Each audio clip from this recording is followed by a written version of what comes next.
Donc je vais vous parler ce matin de la mentalité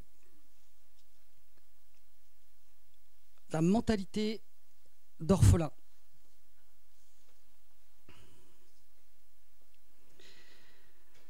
Et je vais vous prendre un passage de l'Écriture.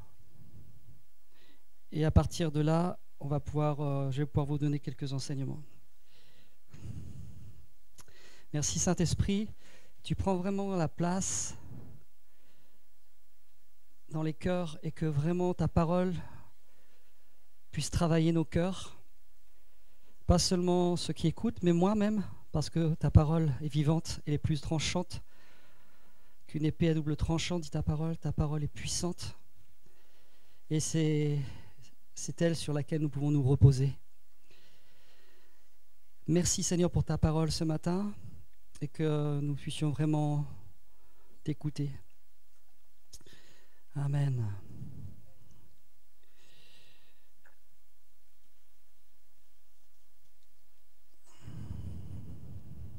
Excusez-moi, c'est parti.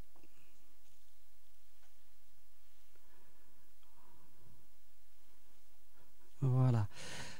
Alors c'est dans Genèse chapitre 4 et on va parler de Caïn et Abel.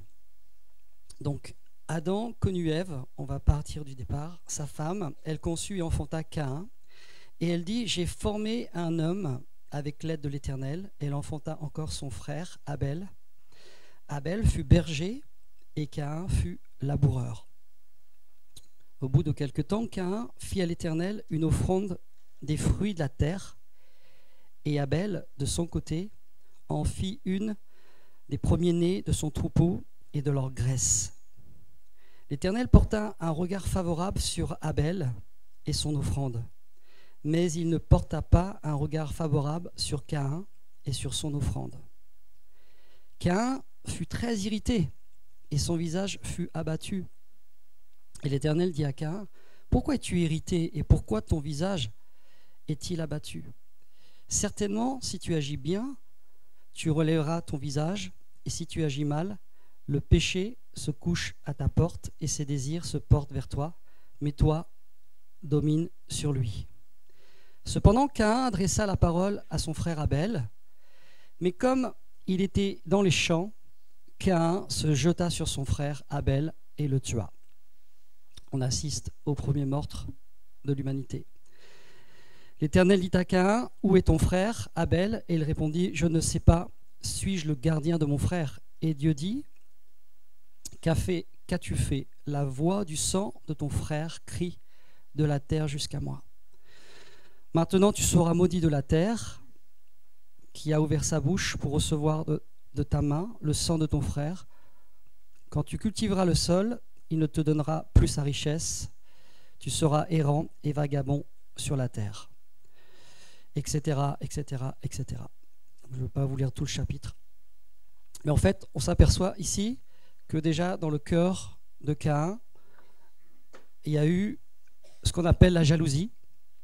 Donc la jalousie est quelque chose que l'on rencontre dans un cœur d'orphelin. Un cœur d'orphelin, donc je vais vous donner quelques caractéristiques d'un cœur d'orphelin. Mais la jalousie, c'est quelque chose de très puissant et qui peut nous amener justement jusqu'au meurtre. Et on voit là en fait la différence entre Abel et Caïn. Non pas que l'offrande de Caïn déplaisait à l'Éternel, il l'a accepté, mais c'est simplement que l'offrande de Abel, elle venait du sang et elle venait d'un animal et elle venait de quelque chose qu'il avait sacrifié lui-même. Et c'était quelque chose de fort. C'était une offrande vraiment, et c'était quelque chose qui lui coûtait. Caïn, lui, a simplement donné des fruits de la terre.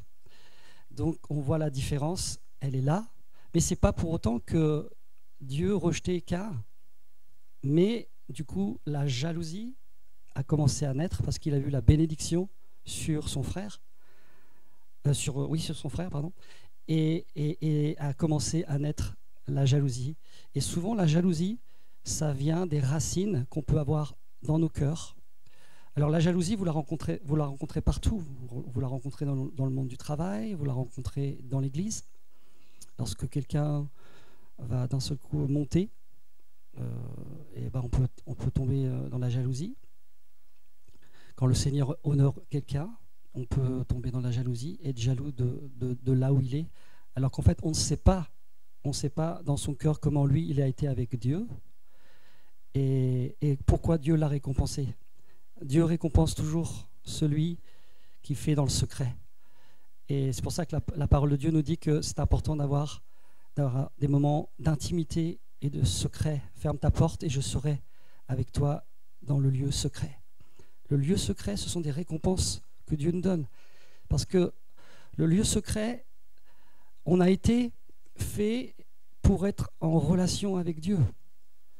Dieu avait un besoin, c'est de partager avec une famille.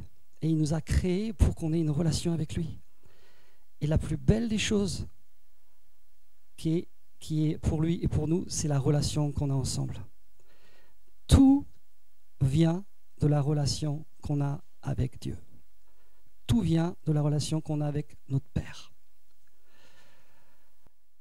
Et après, on va voir donc les caractéristiques d'une mentalité d'orphelin. Pour certains, un père, qu'est-ce que c'est? Ça ne veut rien dire. Il y a des pères qui n'ont pas été présents. Il y a des pères, il y a des gens qui n'ont jamais connu leur père. Ou qui ont eu des pères de substitution. On ne n'est pas égaux par rapport au père. Il y a des gens qui ont des parents, il y en a d'autres qui n'ont pas eu de parents. Et du coup, ça laisse des traces individuellement, ça laisse des traces dans notre cœur. Et ça, c'est quelque chose que Dieu comprend. Et ça aussi, ça peut être des blocages. Et il y en a qui disent, mais pourquoi j'arrive pas à ressentir l'amour et l'intimité que j'aimerais avoir avec mon Père céleste, puisque Dieu est un Père. Si vous allez dans la rue et vous dites à quelqu'un, vous commencez à évangéliser, vous dites, vous savez, Dieu t'aime et Dieu est un Père. Et si le gars, il n'a jamais eu de père, qu'est-ce que ça va être pour lui? Il dit, bah, moi, père, je ne connais pas, hein, j'ai jamais eu de père. J'ai jamais eu de père. Donc il va du coup avoir beaucoup de mal à comprendre qu'est-ce que le cœur d'un père. Et le père, c'est quelque chose qui est très important parce qu'on le retrouve dans toute l'Église. Quand je dis l'Église, c'est l'Église en général, dans le corps de Christ, c'est le problème avec le père. Et souvent, quand on voit des gens qui montent, quand il y a des fissures de personnalité à l'intérieur qui ne sont pas réglées, mais des fois le Saint-Esprit nous montre, mais des fois est-ce qu'on veut ou est-ce qu'on ne veut pas? Parce que, comme Jésus a dit, il est avantageux que je m'en aille pour vous laisser le Saint-Esprit. Et qu'est-ce qui vit en nous? C'est le Saint-Esprit. Le Saint-Esprit, il habite en nous. Et c'est lui qui peut nous montrer ce qui va et ce qui ne va pas.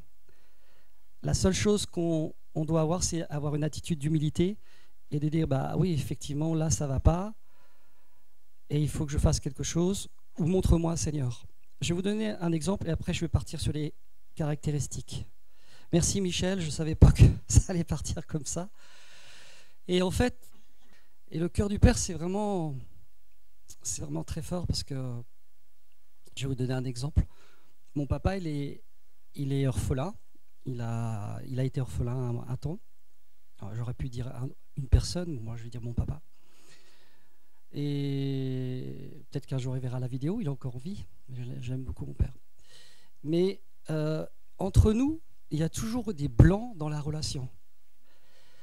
Et des fois, ça grandissait, et surtout à l'âge adulte, des fois on était peut-être 6 mois, 1 an sans se voir. Et mais je dis pourquoi? Et j'allais le voir tout le temps, mais il y avait toujours des blancs. Et du coup, ça a affecté ma relation, moi, avec Dieu. J'avais des bonnes relations avec le Père, mais des fois, j'avais des blancs. Et du coup, tout simplement, du fait que j'avais une mauvaise relation avec mon Père, ça m'avait affecté. C'est tout simple, mais c'est des choses qui sont basiques, mais c'est des choses qui sont tellement importantes. Si ça, c'est pas réglé dans notre cœur, ça restera. Et donc là, j'ai dû faire un travail avec le Saint-Esprit, et j'ai dit, Saint-Esprit, viens guérir cette partie qui est orpheline dans mon cœur, parce que je ne sais pas. Et c'est vrai que dans mes cultes, j'ai vécu des moments d'intimité avec le Père, mais vraiment extraordinaires. Et je ressens cet amour du Père de plus en plus pour l'Église. Et je vois vraiment qu'il y a un besoin énorme à ce niveau-là. Et en fait, ce sont des fondements. Et on voit énormément de gens qui vont très très vite à monter par les dons que Dieu leur a donnés. Mais si la base n'a pas été construite et fortifiée, c'est des fissures de personnalité. Malheureusement, ça interviendra dans le service pour lequel ils feront et ça fera ça aura des conséquences terribles. C'est pour ça que le Père est très très important. Il y a beaucoup de livres sur le Père, vous pouvez en trouver énormément. Mais ce que je vais vous partager là, c'est vraiment ce que Dieu a mis sur mon cœur. Et plusieurs fois, j'ai demandé au Seigneur pourquoi. Et c'était toujours ça, le Père, le Père, le Père. Donc Dieu veut vraiment qu'on ait un Père. Et je vous demande pardon à tous pour ceux qui n'ont pas eu de Père. Pardon à toutes les personnes qui n'ont pas eu de Père. Où votre papa aurait pu vous prendre dans ses bras et il aurait pu vous dire « je t'aime ». Il aurait pu vous prendre sur ses genoux, il aurait pu vous dire « je t'aime » et il ne l'a jamais fait. Il aurait pu simplement vous encourager dans ce que vous faisiez et il ne l'a jamais fait. Et Dieu est un cœur de Père. Il nous aime, il nous encourage toujours. Même si on fait des fautes, même si on tombe, Dieu est un Dieu d'amour. Et Dieu a un cœur de Père. Et son cœur, c'est l'amour. Le royaume de Dieu, c'est l'amour. Et je voulais vraiment vous demander pardon à tous ceux qui n'ont pas connu de Père. Le Père est tellement important. Je continue.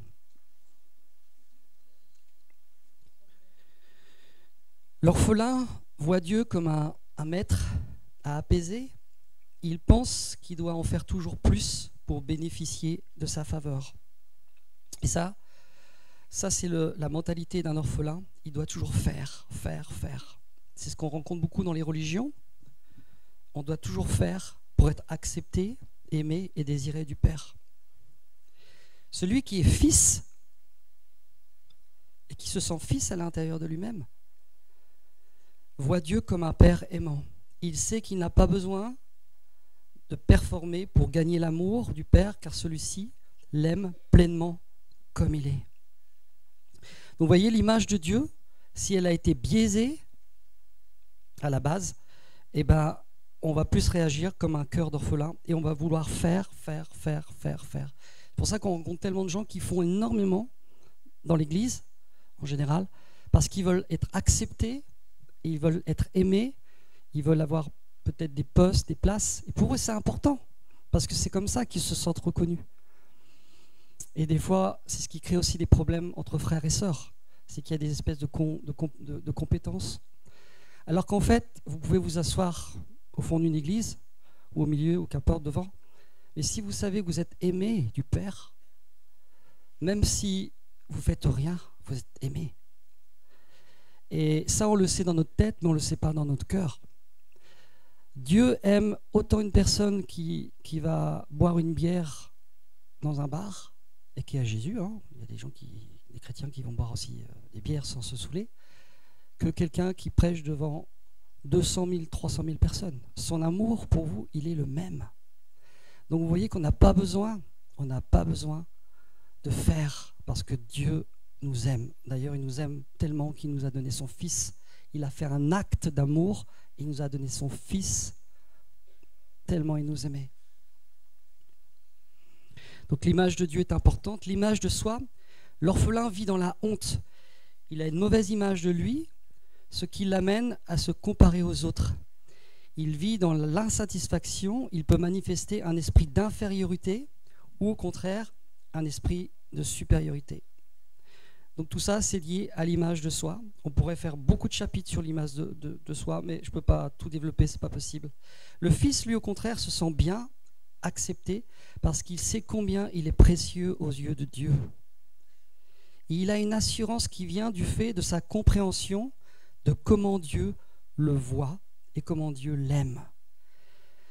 Il y a des personnes, quand qui ont la grâce de monter au ciel. Moi, je n'ai pas cette grâce-là, mais il y en a qui l'ont. Et il y en a qui ont vécu ce genre d'expérience sans qu'ils le demandent. Hein. Et ils ont senti un tel amour là-haut au ciel qui était puissant. Mais cet amour-là, vous l'avez aussi en vous. Le Saint-Esprit, il est en nous. Et le Saint-Esprit, c'est la personne, je dirais, la plus blessée dans nos églises. Parce qu'on ne nous l'a pas présenté comme une personne. Et pourtant, c'est une personne extraordinaire qui est émouvante, qui est douce, comme un gentleman, qui veut nous enseigner. La parole de Dieu dit que c'est un enseignant, c'est un consolateur. Il est l'esprit de vérité. Et Jésus nous a laissé son Esprit Saint et il est en nous. Et à travers le Saint-Esprit qui vit en nous, on peut vivre cet amour puissant qui est dans notre cœur. On peut le vivre. Et si on a des blocages, on dit Saint-Esprit, viens, montre-moi là où il y a des blocages. Là où il y a des blocages, montre-moi. Montre-moi. Et tout simplement, le Saint-Esprit va vous montrer. Parfois, simplement dans un silence, vous parlez au Saint-Esprit. Et si vous parlez vraiment au Saint-Esprit, vous n'allez plus jamais le quitter. Vous allez être dépendant de lui. Et c'est une bonne dépendance. Quand on travaille avec le Saint-Esprit, c'est la meilleure dépendance. C'est extraordinaire. Vous sentez l'amour que personne ne peut donner sur la terre, quoi. C'est extraordinaire ce que le Saint-Esprit peut faire. Et ce matin, je l'honore et je l'honorerai tout le temps parce qu'il a vraiment été mis de côté. Et pourtant, c'est ce que Jésus nous a dit. Il est avantageux que je m'en aille pour que je vous laisse le Saint-Esprit.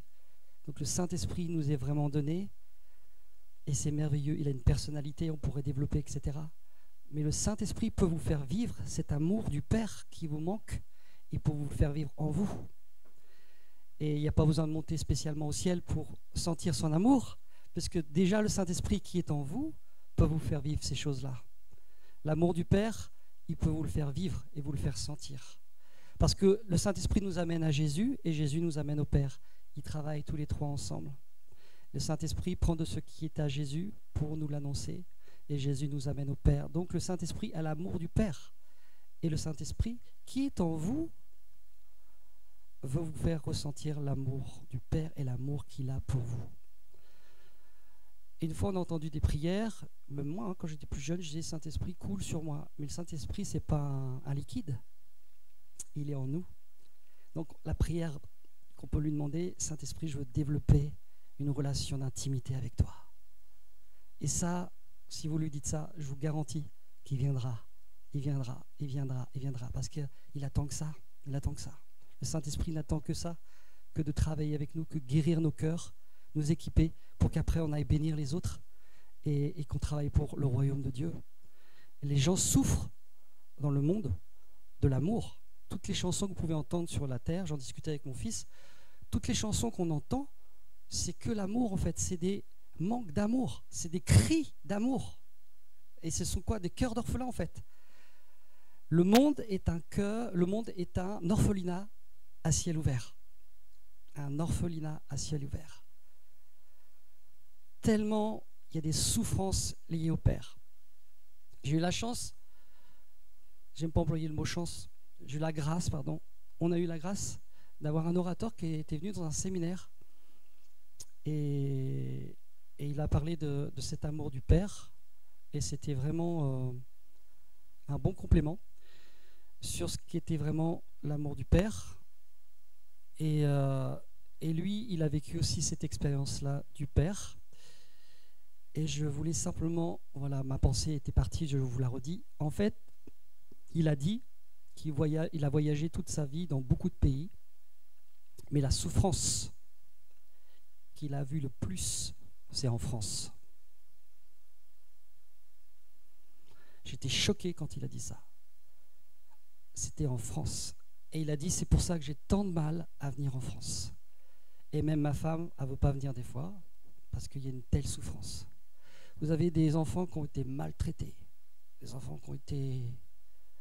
C'était horrible. Il y a eu tellement de choses gravissimes dans la France, Et c'est étonnant parce qu'on pourrait penser à tous les pays du tiers-monde où ils vivent des... Mais lui, en tout cas, ce qu'il a dit, c'est que dans toutes les nations, le plus de souffrance qu'il a vu, c'était en France. C'est pour ça qu'il a beaucoup de mal. Et il reliait toujours les gens au Père. Et il avait ce don-là de mettre les gens en relation avec le Père. Donc il les prenait à part, il leur disait quelque chose que Dieu lui demandait, et il les remettait tout de suite en relation avec le Père. Donc la France, c'est vraiment un pays qui a été attaqué sur tout ce qui est famille. Le diable veut détruire la famille.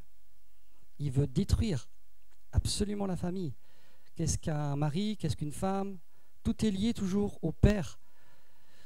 Et on pourra aussi développer que Dieu a aussi un cœur de mère. On pourra aussi donner aussi ça parce que c'est écrit dans la parole, mais ce n'est pas le sujet. Mais en Dieu, vous avez aussi un cœur de mère. C'est extraordinaire. C'est-à-dire que Dieu, il a une partie féminin où dans la relation que vous avez avec le Saint-Esprit, il peut vous le faire ressentir et pouvez avoir des guérisons dans votre cœur. Et ça, c'est vraiment quelque chose de formidable.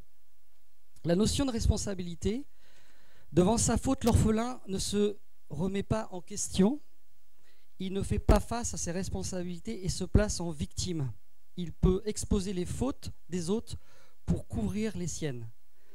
Donc, c'est toujours la faute des autres, on ne se remet jamais en question et on ne fait pas face à nos responsabilités. Pourtant, Dieu nous a fait des êtres responsables. Le Fils, lui, il fait face à ses responsabilités. Lorsqu'on le place devant sa faute, de plus, il les couvre. Il couvre les fautes des autres dans l'amour et cherche à restaurer ces personnes dans un esprit d'humilité et de douceur. Le Fils fait face à ses responsabilités. Lorsque vous voyez David, lorsqu'il a péché,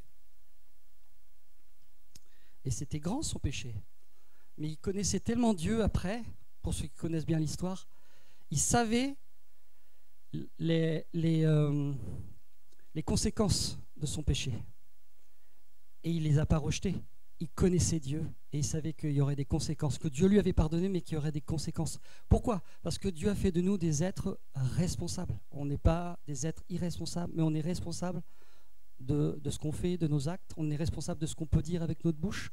On est responsable de ce qu'on peut faire avec nos mains. Et Dieu nous a fait des êtres responsables. Et ça, c'est vraiment important de savoir qu'en tant que fils, on est responsable de notre propre vie. Et c'est merveilleux à la fois, parce que Dieu nous aime tellement qu'il nous a donné le choix de choisir le bon ou le mal. Et c'est une responsabilité pour nous de choisir le bien ou de choisir le mal. Tellement il nous aime, il nous a donné cette liberté. Donc c'est une grâce qu'il nous a donnée en fait de pouvoir avoir cette liberté. J'espère que vous me comprenez bien dans ce que je veux dire. L'interdépendance, l'orphelin est indépendant et autosuffisant. Il se repose sur ses dons, ses talents, son intelligence, son onction. Il pense ne pouvoir faire confiance à personne. Il préfère faire les choses par lui-même. L'esprit d'orphelin dépendra de ses dons, de ses capacités, de ses talents, de son onction pour réussir dans la vie et dans le service pour Dieu. Alors qu'à la différence, le Fils dépendra de sa relation avec le Père. Sans lui, la relation avec le Père, Jésus a dit « je ne peux rien faire ». Donc qu'est-ce qu'on doit faire dans ces cas-là? C'est développer ce sentiment d'acceptation que nous sommes aimés et que nous sommes en sécurité lorsqu'on va avec notre Père dans le lieu secret. Le Fils sait qu'il est entièrement dépendant du Père. Jésus était dépendant du Père. Il vit dans l'interdépendance avec les autres, il reconnaît ses besoins et il sait qu'il a également besoin des autres. On a besoin les uns des autres. Les Robinson Crusoe, ça n'existe pas dans le royaume de Dieu. On ne peut pas être tout seul dans un coin parce qu'on a besoin les uns des autres. Les épîtres parlent que les uns des autres. Regardez le nombre de fois où la Bible parle les uns les autres. Parce qu'on a besoin de frères et de sœurs ensemble. On a besoin parfois de se frotter. Et c'est comme ça qu'on grandit. Et puis, Et puis si on fait mal à quelqu'un, faut avoir l'humilité de dire je te demande pardon, je t'ai blessé, j'aurais pas dû, je voulais pas. Voilà, des fois on le sait pas, donc le Seigneur peut mettre quelqu'un sur notre route pour dire bah, attends, t'as vu comment tu as été, mais ayons l'humilité de dire mon frère, ouais, tu m'as vraiment blessé de la manière dont tu m'as parlé, etc. Ça m'est arrivé plusieurs fois. Hein. Une fois, ça m'est arrivé, oui. Un frère qui me dit dans une église, voilà, c'est comme ça, mais c'est pas autrement, mais il m'avait dit un truc de. Et là, j'ai senti le truc monter à l'intérieur comme une espèce de colère. Et j'ai dit non, faut pas que je lui dise ça, faut que j'aille devant le Seigneur. Et j'ai été devant Dieu. Dieu a permis que mon cœur soit apaisé. Et après, j'ai pu lui parler. J'ai dit écoute, excuse-moi, je suis peut-être trop sensible, je sais pas, mais me parle pas comme ça. Moi, je peux pas, je peux pas. Après, voilà, il en a fait ce qu'il a voulu aussi. Mais je lui ai dit, et surtout, il fallait le dire dans l'amour. Et parce qu'on a besoin des uns des autres. Un frère, si vous permettez qu'un frère ou une sœur parle dans votre vie, il va pouvoir vous aider. Des choses peut-être que vous ne voyez pas. Et ça, le cœur d'un orphelin, il ne veut pas. Il veut toujours être tout seul, mais jamais avec les autres. Et on a besoin les uns des autres. C'est très important. D'où aimez-vous les uns les autres. C'est tout simple.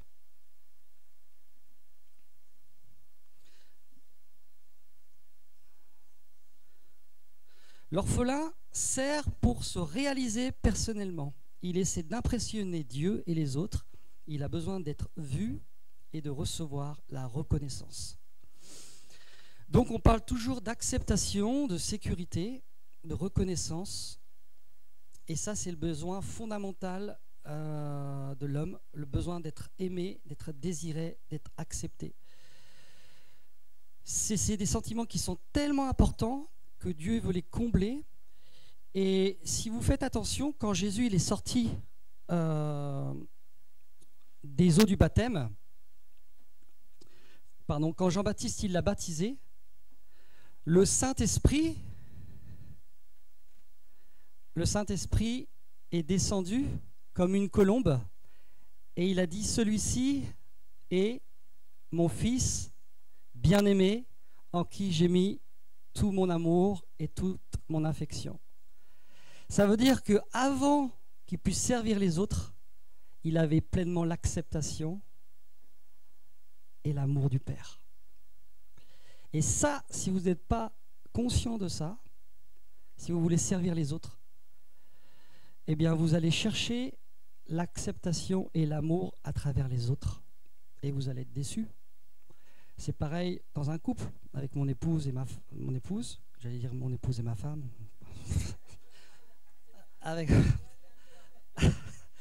Avec mon épouse, elle a des besoins intérieurs, j'ai des besoins intérieurs.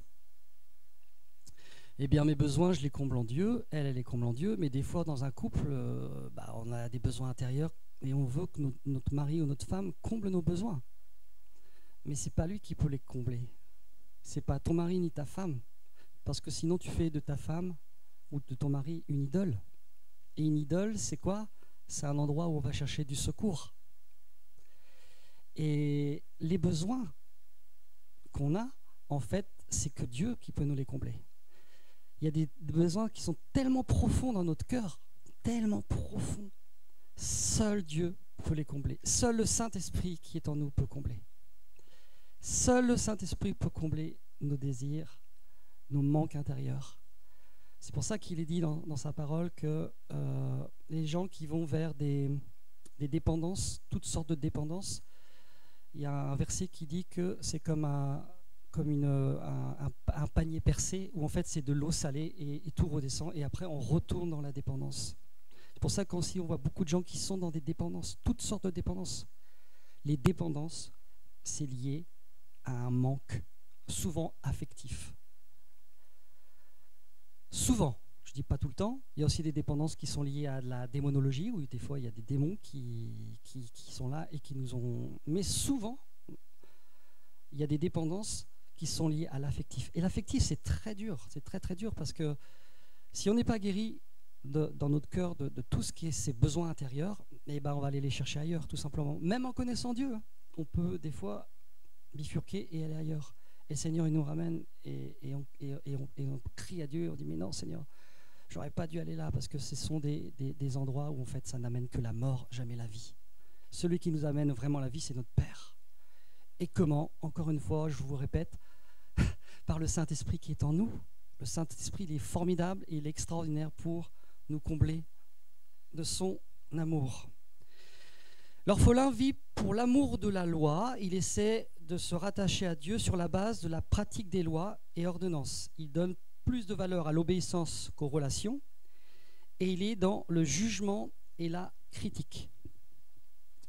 Le Fils vit pour la loi de l'amour.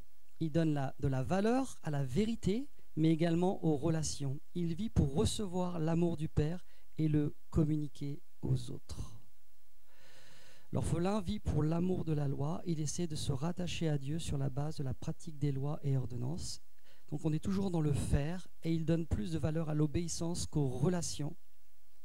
Donc là on voit qu'en fait les relations sont peu importantes pour lui et il est souvent dans le jugement et la critique. Quand vous voyez des gens qui critiquent ou qui jugent tout le temps, moi personnellement je m'en vais, je ne peux pas. Parce que ce n'est pas des personnes qui vont vous aider à grandir avec le Seigneur. Et il ne faut pas les juger non plus, hein. Il faut simplement prier pour eux et leur dire Seigneur, bénis-le et montre-lui que bon, même s'il y a des choses, on ne doit pas rentrer dans les jugements ou dans les critiques. On est tous imparfaits, on est tous en chemin et on est en chemin sur la terre pour qu'on soit encore meilleur là-haut au ciel. Et c'est comme ça.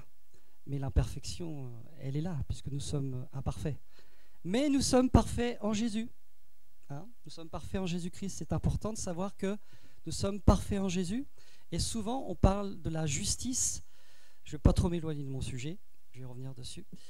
Souvent, je vous ai parlé tout à l'heure de la justice parce que combien de personnes ne vont pas vers Dieu parce qu'ils se sentent pécheurs. Alors la question qu'on pose, vous êtes pécheur ou vous êtes juste? Alors les gens sont là. Ah! Et là, on voit des débats qui sont en train de s'ouvrir parce qu'en fait, les gens n'ont pas cette conscience qu'en fait, si vous lisez votre Bible, on est juste devant Dieu, même si on pêche, donc on est imparfait. Mais c'est pas grave si on est imparfait. Principal, c'est de dire Seigneur, je te demande pardon, parce que là vraiment, j'ai déliré, j'ai pas fait ce qu'il fallait. Et Dieu, il aime ça. C'est ça un cœur pur aux yeux de Dieu. C'est pas quelqu'un qui ne nous voit pas tout le temps comme quelqu'un qui pêche. On est juste aux yeux de Dieu. Donc on peut venir vers Dieu. On peut vraiment venir vers lui avec une assurance. Sinon, à quoi servirait le sacrifice de Jésus? Son sang a coulé pour qu'on puisse directement aller vers lui, vers le Père. Combien de fois dans ma propre vie je suis allé vers le Père alors que j'avais des péchés qui étaient là, qui ne voulaient pas partir, ça collait à la peau. Mais j'avais la puissance de la confession qui est très puissante. Et je savais que le sang de Jésus me permettait d'aller vers mon Père. Et quand j'allais vers mon Père, c'est là que je recevais des guérisons, des guérisons, des guérisons, des guérisons. Ça ne s'arrêtait plus, ça ne s'arrêtait plus. Et c'est ça que le diable veut utiliser, c'est la condamnation, la culpabilité. Et du coup, les gens sont bloqués et ils ne vont pas vers Dieu. Et des fois, on retrouve des personnes qui n'ont pas de relation avec Dieu, ça fait 1 an, 2 ans, 3 ans.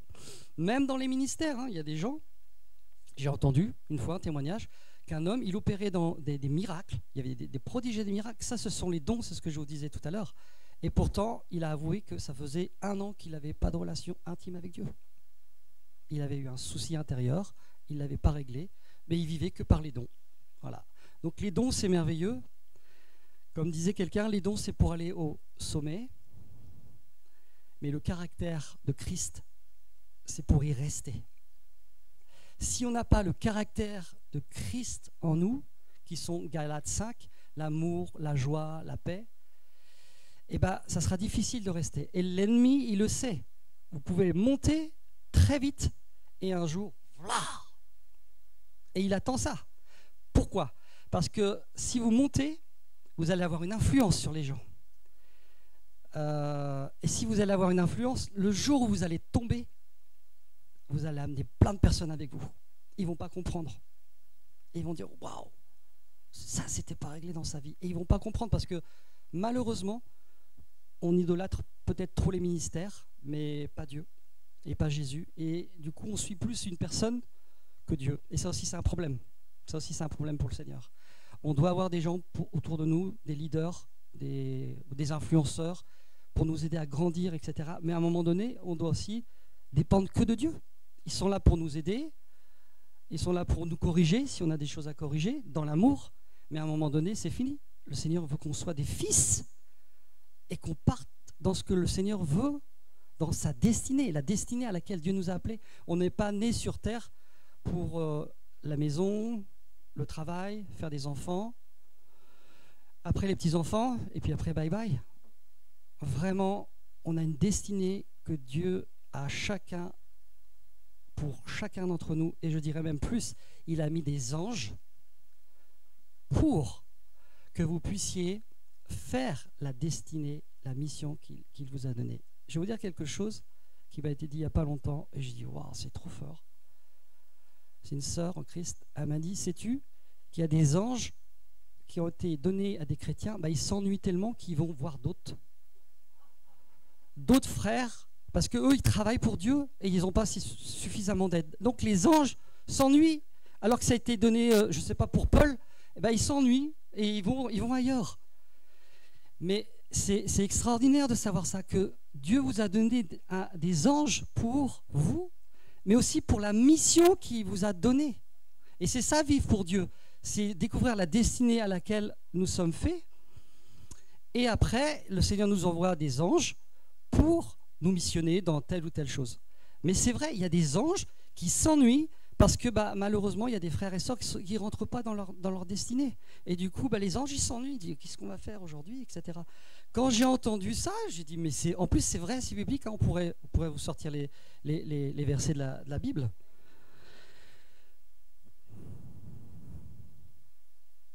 Je regarde l'heure parce qu'on a un quart d'heure. L'orphelin vit pour l'amour de la loi, ça je l'ai dit. Donc le fils vit pour la loi de l'amour. Il donne la valeur et la vérité, mais également aux relations. Les relations sont très, très, très, très, très importantes. Il vit pour recevoir l'amour du Père et le communiquer aux autres. La discipline. L'orphelin se discipline par devoir. Il observe une discipline drastique dans la prière, la lecture et l'étude de la parole, le jeûne, ou alors il est complètement apathique et nullement motivé pour se discipliner. C'est ce que je viens de vous dire. Il y a des chrétiens, des frères et sœurs qui sont dans une espèce de passivité et du coup, ils font rien. Et à l'inverse, il y a des gens, et je ne les juge pas en disant ça, c'est simplement que des fois on a besoin qu'on nous le dise. Il y a un frère qui va nous le dire. Comme là, il y a une sœur que j'ai voulu aider, qui était chez elle, et je dis, elle est en pleine galère, Seigneur, elle est en pleine galère. Je dis, je vais l'aider. Donc j'ai été la chercher chez elle. Je l'ai emmenée à l'hôpital. Pourquoi je vous dis ça? Oui, je l'ai emmenée à l'hôpital. Donc toute contente. En plus, je prenais un risque. C'était une femme quand même. Vous savez comment sont certains. Ils disent, il est marié, puis il prend les femmes avec lui. Donc je lui ai dit, tu sais, moi je te prends, mais je préférais y aller avec, mon fils n'est pas là, et puis Barbara elle est occupée. Mais c'est urgent, donc il faut que je t'amène à l'hôpital. Donc je l'ai emmenée à l'hôpital. Et arrivée à l'hôpital, elle me dit, tu peux m'acheter une bouteille d'eau pétillante? Là, je dis, oui, pas de souci. Donc je vais chercher une bouteille d'eau pétillante, elle la prend et tout. Et après, elle commence à sortir dehors, puis à parler avec tous les gens, puis à fumer sa cigarette, qu'importe, ça, je ne suis pas sur une soirée comme ça. Et là, intérieurement, il y a quelque chose qui ne va pas. Je ne comprends pas, mais il y a quelque chose qui ne va pas. Et c'est comme si le Seigneur il me disait, et en plus mon fils il me le disait, et ma femme aussi, te mets pas là-dedans, parce qu'en fait tu vas perdre ton temps, quoi. Et c'est exactement ce qui s'est passé. Et en fait le Seigneur m'a fait voir qu'elle était dans une passivité, complètement passivité. Donc même pour aller à la réunion, ou dans une quelconque réunion, est-ce que tu peux venir me chercher? Et là après elle me demande, est-ce que tu peux me faire mes courses? Ok, je dis non, écoute ma soeur, je vais te le dire, je vais pas dire son nom, je vais dire écoute Laurence, on va dire non, écoute Laurence, non je peux pas. Et là je lui ai dit vraiment avec mon cœur, je lui ai dit je pense que tu as vraiment un souci de passivité, le Seigneur il veut t'aider, mais il y a aussi ta part, et toi tu dois faire une part. Et si cette part-là n'est pas faite, Dieu peut pas. Dieu peut rien faire si on peut pas, parce que Dieu nous a donné une volonté, et il faut qu'on la mette en action. Et là, j'ai compris qu'en fait, elle était dans cette situation-là parce qu'elle le désirait, elle aimait être servie, elle voulait que tout le monde l'amène. Voilà. Après, il faut que je fasse les courses, et puis après, c'était encore autre chose. Et là, je lui ai dit, écoute, voilà, Laurence, non, je peux pas. Mais je lui ai dit dans l'amour. Je vous promets, je lui ai dit dans la douceur et dans l'amour, le plus doux que je peux être. Donc, je ne pouvais pas faire mieux. Elle l'a mal pris, elle était très en colère contre moi, etc. Voilà, mais j'ai dit tant pis, j'ai dit, et après c'est comme un poids qui est parti. Voilà, vous voyez comment on peut se faire avoir par nos sentiments. Ah, on peut se faire avoir parce qu'en fait, je voulais l'aider, j'ai dit bon, peut-être qu'elle a vraiment besoin d'aide, etc. Mais ça, c'est nos sentiments. Est-ce que c'est le Saint-Esprit? Et quelque chose, en moi, me dit non, arrête, et bon, bah, jusqu'à ce qu'il me fasse voir. Bon, tant mieux, ça n'a pas duré longtemps, hein. 2 jours, j'ai compris tout de suite. Mais je ne pouvais pas, on ne peut pas s'occuper de personnes comme ça. Tout ça pour vous dire qu'on a toujours besoin des uns des autres pour nous corriger, pour nous dire. Et bah là, c'était mon fils et ma femme qui me l'ont dit. Pour l'orphelin, la présence de Dieu est conditionnelle et distante. Généralement, il a l'impression que Dieu se tient à distance. Si tout va bien et qu'il a bien fait les choses, il peut arriver à ressentir la présence de Dieu. Mais il ne reconnaît pas la réelle intimité avec lui car son cœur est fermé. Le Fils se réjouit de l'intimité de la présence du Père par le Saint-Esprit qui est en nous. Il sait que sa présence et sa proximité ne dépendent pas de son comportement. Tout ce qu'il a à faire est de s'arrêter, de rentrer en lui-même et de se tourner vers l'amour du Père. Qu'est-ce que ça veut dire? Tout ce qu'il a à faire est de s'arrêter, c'est-à-dire vous arrêtez, tout ce que vous faites, vous arrêtez, vous rentrez en vous-même, vous fermez les yeux ou vous avez les yeux ouverts, moi je préfère fermer les yeux, et là vous commencez à faire de l'introspection et dire non Seigneur, tout ce qu'il a à faire est de s'arrêter, de rentrer en lui-même et de se tourner vers son Père tout simplement. À l'inverse, comme je vous disais, l'orphelin, la présence de Dieu est conditionnelle et distante. Généralement, il a l'impression que Dieu se tient à distance. Et là, ce que je voulais vous partager aussi, c'est très important. Il peut arriver à ressentir la présence de Dieu ou des fois pas. Et souvent, si tout va bien et qu'il a bien fait les choses, et ben, pour lui, c'est que Dieu est là, etc. Et souvent, on a aussi des périodes où on ne sent pas la présence de Dieu. Voilà, c'est comme ça. Mais qu'est-ce que dit la parole? Elle dit qu'on vit par la foi, c'est notre foi. Et on est fondé sur la parole. Et la parole nous dit que c'est dans la foi qu'on sait que Dieu, il est là, il est avec nous. Une fois, j'ai prié pour quelqu'un, et vraiment, je prie pour lui, et j'ai eu une parole de connaissance. Et j'ai dit, ouais, il y a de la sorcellerie qui a été faite sur toi. Je brise la sorcellerie au nom de Jésus. Je brise ça. Et après, je ne savais pas. Après, il m'a dit, oui, j'ai failli mourir. On m'a donné des médicaments pour que je meure. On l'avait mis dans un lit. Il s'était fait sur lui-même, etc. Moi, tout ça, je ne savais pas. Mais j'ai brisé la sorcellerie qui avait été faite sur lui. Et je savais que c'était Dieu qui m'a demandé de le faire. Donc, je l'ai fait tout simplement. Dans la simplicité, tout le monde peut le faire. Hein. Il n'y a pas une classe d'élite. On est tous pareils, des frères et sœurs, et on est en apprentissage. Et là, du coup, une fois que la prière est finie, je fais ça va? Il fait bah non, j'ai pas senti la présence de Dieu. Waouh! Et là je lui dis mais en fait ce que je vais vous expliquer c'est que des fois on vit par nos sens et nos sens sont dangereux. L'âme c'est nos sens en fait. L'âme elle est bonne, mais l'âme doit toujours être soumise à l'esprit. Comme vous le savez à la chute, vous avez des bons enseignements ici, vous avez des orateurs et puis Michel, etc. Il y a eu inversement, l'esprit et l'âme ont été inversés. Mais l'âme, elle peut nous emmener des fois dans des travers et dans des choses qu'on ne veut pas faire. Mais l'âme aussi, des fois, fait que on ne sent pas toujours la présence de Dieu. Et des fois, je dis, écoute, je n'ai pas senti la présence de Dieu, c'est pas grave, mais je sais qu'il était là. Et une fois, ça m'est arrivé, je suis rentré dans mon studio, j'avais rien senti et j'ai entendu un bruit d'aile. Et là, je dis, waouh, merci Seigneur, tes anges sont là. Vous voyez, et je n'ai pas senti spécialement, mais j'ai juste... Alors, je ne vois pas, il y en a qui voient, ils ont cette capacité de voir. Moi, je ne vois pas, peut-être que je verrai. Si j'ai vu une fois, il n'y a pas longtemps, bon, donc ça va venir. Mais j'ai entendu, et c'était un bruit d'aile, mais c'était merveilleux. C'était un bruit, waouh, c'était trop fort. Vous voyez, Dieu était là, il était dans le studio et dans ma chambre. Mais moi, intérieurement, heureusement que j'avais appris qu'on peut très bien ne rien ressentir, mais que Dieu est là, il est toujours là. Et ça, c'est important de le savoir. Dans les bons comme dans les mauvais moments, Dieu est toujours là. Oui, mais je ne sens pas sa présence. Il est là, base-toi sur sa parole. Il est là, il est présent. Il va te faire passer toutes les épreuves que tu es en train de vivre pour former ton cœur, pour devenir comme Jésus, son Fils, du jour au lendemain. C'est bien ça, hein? Non, ça n'existe pas. C'est un processus et qui demande aussi notre volonté.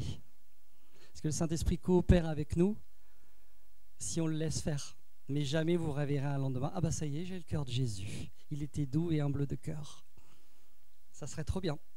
Mais non, ça serait pas trop bien parce que Dieu nous aime tellement qu'il nous a donné une volonté et il veut nous laisser libres de l'exploiter ou pas. Par amour pour nous. L'orphelin vit dans la compétition, la rivalité et la jalousie. Il ne sait pas se réjouir du succès ou de l'avancement de l'autre. Il pense devoir être au top pour être valorisé et respecté. Alors ça, vous en rencontrez à l'appel partout.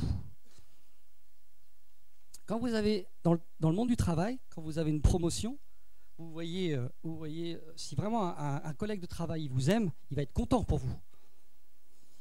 Ou alors il va faire semblant d'être content.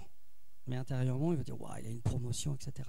Mais quelque part, on est tous comme ça parce qu'on veut une acceptation. Mais s'il a eu sa promotion, c'est qu'il l'a mérité. Tout simplement. Pourquoi vouloir ce que les autres ont? Et c'est pareil dans le corps de Christ. Dieu vous a donné des sphères d'autorité. Dieu vous a donné des sphères. Par exemple, une femme, elle aime nettoyer l'église. Bah, c'est peut-être une onction que Dieu lui a donnée pour faire ça, mais c'est sa sphère à elle. Et peut-être un jour, Dieu lui fera faire autre chose.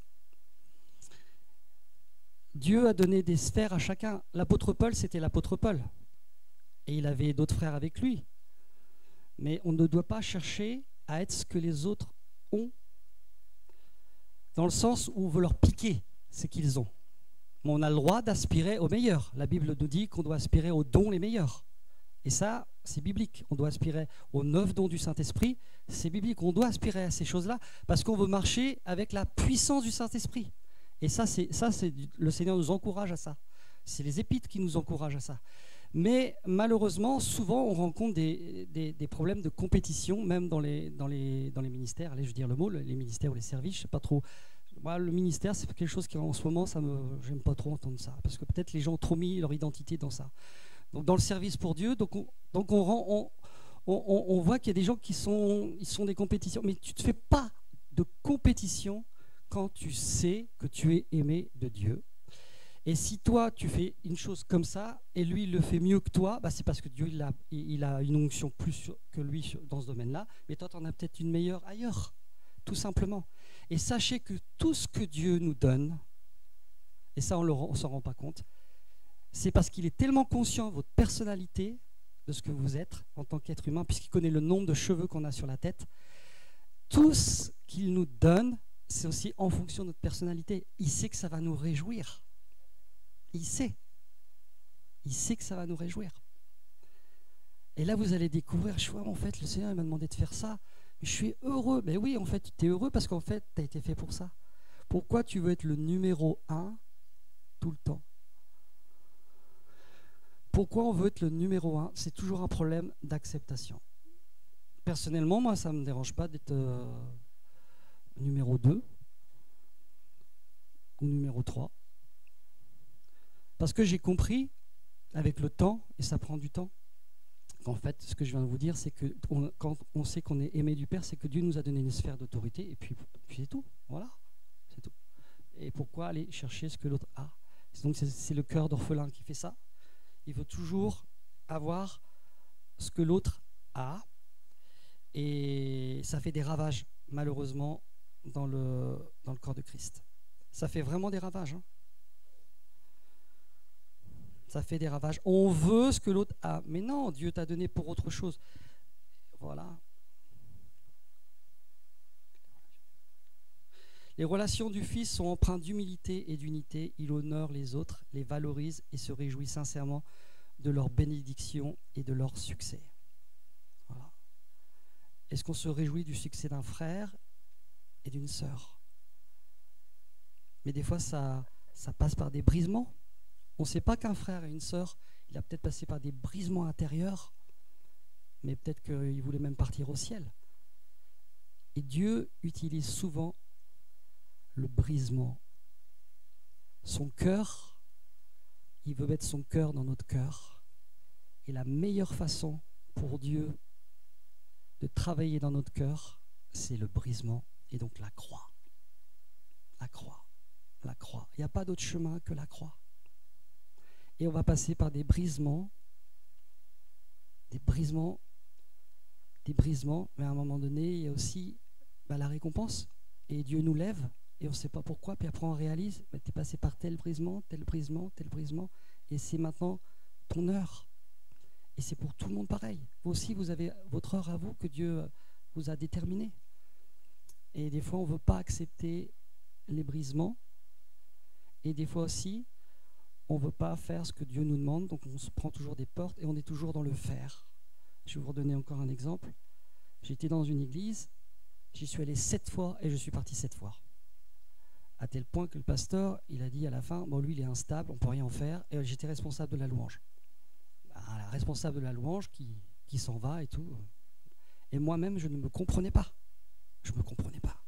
Et quand j'allais dans cette église-là, j'avais des angoisses, des oppressions, mais je voulais servir. Je voulais servir, parce que je voulais être accepté. Et pour moi, on m'avait enseigné que servir, c'était servir que dans l'église. Or, l'église n'est qu'un moyen. Le but, c'est le royaume de Dieu. Donc, je voulais servir. Et merci à ce frère qui est passé avant moi, et ça a permis de corriger certaines choses dans ma vie et qui m'a permis de comprendre. Et en fait, dans cette église-là, je me suis pris des portes. Et quand j'ai dit non, quand j'ai arrêté, j'ai dit c'est bon, j'arrête, je suis instable, je commençais à m'accuser. J'ai dit écoute pasteur, on s'est bien quitté, hein. Je dis bon voilà, je peux pas, voilà, me dit il n'y a pas de souci, voilà, on s'est bien quitté. Et là enfin Dieu a pu me faire voir ce qu'il voulait faire. Mais j'ai été tellement accroché à ce que moi je voulais faire pour lui, alors que Dieu avait un autre plan pour ma vie. Et là je me suis ramassé des portes et après j'ai su que dans cette église, il y avait beaucoup de sorcellerie. Voilà pourquoi je chantais aussi des oppressions. Hein. Il y avait beaucoup de sorcellerie. Il y avait des choses qui étaient terribles. Je ne blâme pas le pasteur. Hein. Il y a vraiment des pasteurs qui... Moi, je ne blâme pas les pasteurs. Parce qu'ils ont des charges qui sont lourdes. Après, reste à voir avec eux s'ils veulent travailler avec le Saint-Esprit ou pas. En tout cas, si un jour vous avez une église, travailler avec le Saint-Esprit, ça sera bien mieux et vous ne ferez jamais de burn-out. Parce que le Saint-Esprit... il ne peut pas permettre que vous faites un burn-out. C'est impossible. Si vous suivez le Saint-Esprit, et pour ça que je vous parlais tout à l'heure, l'intimité avec le Saint-Esprit est tellement importante. C'est tellement important. Donc tout ça, pour revenir à ce que je vous disais tout à l'heure, sur le Fils n'est pas influencé par ce besoin, il s'est totalement accepté dans l'amour de Dieu, il est justifié par sa grâce, et il sait qu'il n'a pas besoin de faire d'efforts pour être approuvé, car en Jésus, il est déjà.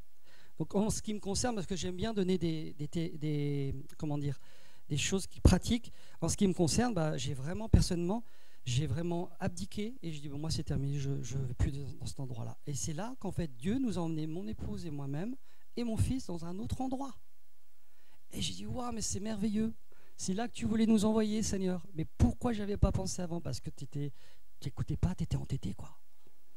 Mais Dieu, même dans notre entêtement, il nous aime. C'est ça qui est formidable. Mais il nous laisse faire et on se prend plein de portes, quoi. On se prend des portes. Et Dieu permet qu'on soit formé. Et puis un prophète avait... Alors là, c'est quelque chose d'extraordinaire. Un prophète avait dit à mon épouse, moi-même, il y avait mes 2 filles qui étaient là, et il avait dit, le Seigneur va vous donner une direction. Et c'était dans une église, quelconque.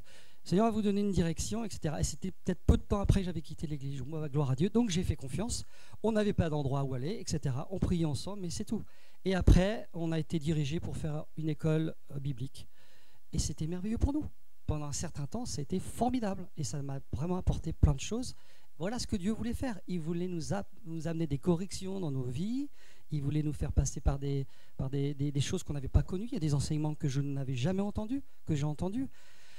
Ouf, ça m'a fait du bien. Et je me dis, bon, en fait, c'est moi, en fait, je suis normal. Parce que je suis pas normal, j'ai tout le temps des angoisses quand je vais dans les églises, etc. Maintenant, c'était tout simplement que j'étais pas à la place où Dieu voulait que je sois. Voilà. Et comme des fois on persiste, bah, Dieu nous laisse, tout simplement. Par amour, il nous laisse faire. Il est 12h15. Est-ce que tu veux que je termine? Ah, bah, j'ai encore d'autres points, mais je peux juste terminer sur l'expression de l'amour et puis terminer. Voilà. Expression de l'amour. Donc, parce qu'il a fermé son cœur à l'amour, l'orphelin ne sait ni comment donner, ni comment recevoir de l'amour. Et ça, c'est vrai, il est prudent et a un haut niveau d'exigence. Le Fils sait aimer librement, sans arrière-pensée et avec affection. Il est désintéressé et cherche à répondre aux besoins de l'autre. La correction. Un orphelin face à la correction. L'orphelin a du mal à accepter la critique. C'est ce que je vous disais tout à l'heure. Il est susceptible et a du mal à admettre ses torts. Lorsqu'on le corrige, il le reçoit comme une offense personnelle ou un rejet. Il essaie de se défendre et de se justifier en accusant les autres. Et ça, excusez-moi de vous le dire, c'est de l'orgueil. L'orgueil veut toujours se défendre et toujours se justifier. Toujours, toujours, toujours. L'orphelin a du mal à accepter la critique. Il y a des bonnes critiques comme des mauvaises. Il est susceptible et a du mal à admettre ses torts. Quand on a tort, on a tort. Moi, je parle beaucoup du couple parce que j'ai beaucoup appris dans mon couple avec ma femme. Ma femme est plus, quand on se dispute, c'est plus elle qui vient vers moi que moi vers elle. Là, je vous le dis franchement. Mais quand elle vient, ça me fait du bien dans mon cœur. Je dis bon, ça va, je vais pas trop fâcher. Puis je lui demande pardon. C'est comme ça que ça se passe, ça a toujours été. Mais bizarrement, c'est toujours elle qui vient. Mais après, on peut pas. C'est un exemple que je vous donne, mais dans le couple, on apprend tellement. Vous savez que la première église, c'est votre femme, ou votre mari. Si vous savez pas servir votre épouse, pas dans le sens de l'esclavage, mais aimer votre épouse ou votre mari, vous ne pouvez pas servir l'église. C'est pas possible. D'ailleurs, c'est écrit les caractéristiques dans l'église, c'est clair, net et précis. Et vos enfants. Et vos enfants. Donc il y a l'épouse, la femme, mais la première église que Dieu nous a donnée, c'est ta femme ou ton mari. Et combien de fois, des fois, nous jamais on dort sur la colère. On ne peut pas. C'est un principe qu'on a pris. Ça fait plus de 30 ans qu'on vit ensemble, qu'on est mariés. On ne peut pas dormir je peux pas. Ça me donne des angoisses. Et elle aussi. Du coup, on se réconcilie avant. Et ça, c'est bien parce que dans le mariage aussi, Dieu nous apprend. Et Dieu nous apprend à aimer. Et des fois, il y a des critiques que ton épouse va te faire qui sont bonnes. Je dis, elle a raison. Par exemple, en ce moment, je fais plus le ménage. Voilà. Parce qu'il y a une sœur qui m'a dit, faut que tu fasses plus le ménage pour que ta femme puisse faire de la peinture. J'ai essayé de trouver ça super. Pourquoi? Parce que je l'ai laissée rentrer dans ma maison, cette dame-là. C'est des choses tout simples.